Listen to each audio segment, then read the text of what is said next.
বেরোলে লাল করতে ভালো লাগে জানিস তা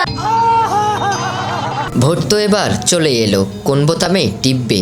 হ্যাঁ ভিউয়ার্স, ঠিকই শুনেছেন, এমন অশ্লীল কথাবার্তা শুধু ভারতের মেয়েদের দ্বারাই সম্ভব। আমি টপ টপ করে ঘামছি শুধু গরমের মধ্যে, দেখ।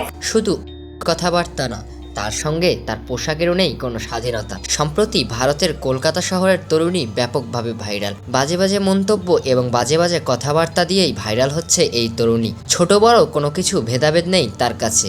সে যখন যেভাবে পারছে ক্যামেরার সামনে আসছে, কখনো বোরখা পরে আবার কখনো কাপড় চোপড় ছাড়াই ক্যামেরার সামনে আসছে। এসব দেখে নেটিজেনরা তাকে বাজে বাজে মন্তব্য করে কমেন্ট বক্সে, কিন্তু তবুও যেন তার কোনোভাবেই শিক্ষা হয় না। রীতিমতো দুষ্টু কথা তার মুখে লেগেই আছে সব সময়।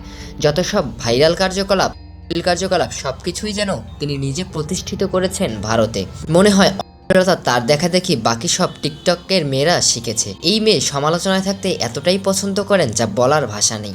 নিজেকে সে একজন বড় তারকা ভাবেন, যে সে তারকা নয়, একদম তারকা, সেটা সেও ভাবে, আবার নেটিজেনরাও মনে করে। অবশ্য তাকে না বলেই বা কি করবে, তার যে কার্যকলাপ। বর্তমানে সমাজ নষ্টকারীর জন্য যদি অ্যাওয়ার্ড দেওয়া হয় তাহলে সর্বপ্রথম অ্যাওয়ার্ডটি এই তরুণীর হাতেই উঠবে। লোকজনের কথা সে একটু ভাবে না, তার যেমন মন চায় সে সেমনভাবেই অশ্লীলতা করে। আপনারা ভাবতে পারেন একটা মেয়ে কতটা নির্লজ্জ হলে মা বাবার কাছ থেকে বঞ্চিত হয়। কেউ কেউ বলছে এদের মতো বেয়াদব মেয়েকে দেশের বাইরে রেখে আসা উচিত। তো ভিউয়ার্স, এই অশ্লীল টিকটকারকে নিয়ে আপনাদের মতামত কি জানাতে পারেন আমাদের কমেন্ট বক্সে। আর সেই সাথে আমাদের পেজটি ফলো করতে ভুলবেন না। ধন্যবাদ।